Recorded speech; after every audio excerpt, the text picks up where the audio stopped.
ওচৰৰ মানুহ এগৰাকীয়ে অলপ ভেদাইলতাৰ পাত দিছিল। তাকে ধুনীয়াকৈ ধুই ছিঙি বাছি সাজু কৰি ল'লোঁ। বাতি এটাত কেইটামান মচুৰ দাইল তিয়াই ল'লোঁ। বাছি থোৱা ভেদাইলতা পাতখিনি ধুনীয়াকৈ ধুই মচুৰ দাইলকেইটা বটি ল'লোঁ। দাইলখিনি পিছা হৈ গ'লত ধুনীয়াকৈ ভেদাইলতা পাতখিনিও মিক্সিত পিচি ল'লোঁ। এতিয়া এটা বাতিত মিহি মিহিকৈ পিঁয়াজ কাটি ল'লোঁ।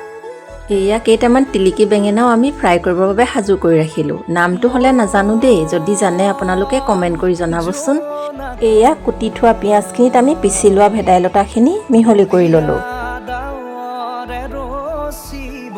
আৰু আমি তাতে সোৱাদ অনুসাৰে অলপ নিমখ মিহলি কৰি ধুনীয়াকৈ মিলাই ল'ম।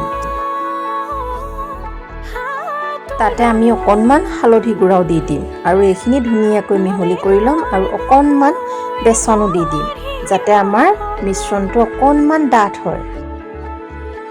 এতিয়া আমি কেৰাহীত মিঠাতেল দি পেলানি তাত ধুনীয়াকৈ বেঙেনাখিনি ফ্ৰাই কৰি লৈছোঁ।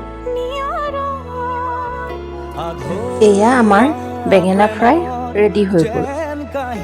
গৰম তেলত আমি এতিয়া এটা এটাকৈ ভেদাইলতাৰ বৰখিনি বনাই দি গ'লোঁ আৰু ধুনীয়াকৈ মচমচীয়া হোৱাকৈ ভাজি গৈছোঁ। ভেদাইলতাৰ বৰ আমাৰ ৰেডি হৈ গ'ল আৰু আমি এতিয়া অলপমান শুকান ভাজি বনাই ল'লোঁ। শুকান ভাজি আমাৰ ইহঁতৰ সকলোৰে প্ৰিয়, সেয়েহে অকণমান শুকান ভাজি বনাই লৈছোঁ। এয়া আমাৰ বৃহস্পতিবাৰৰ দুপৰীয়াৰ নিৰামিষ ভাত সাজ সাজু হৈ গ'ল। ধন্যবাদ।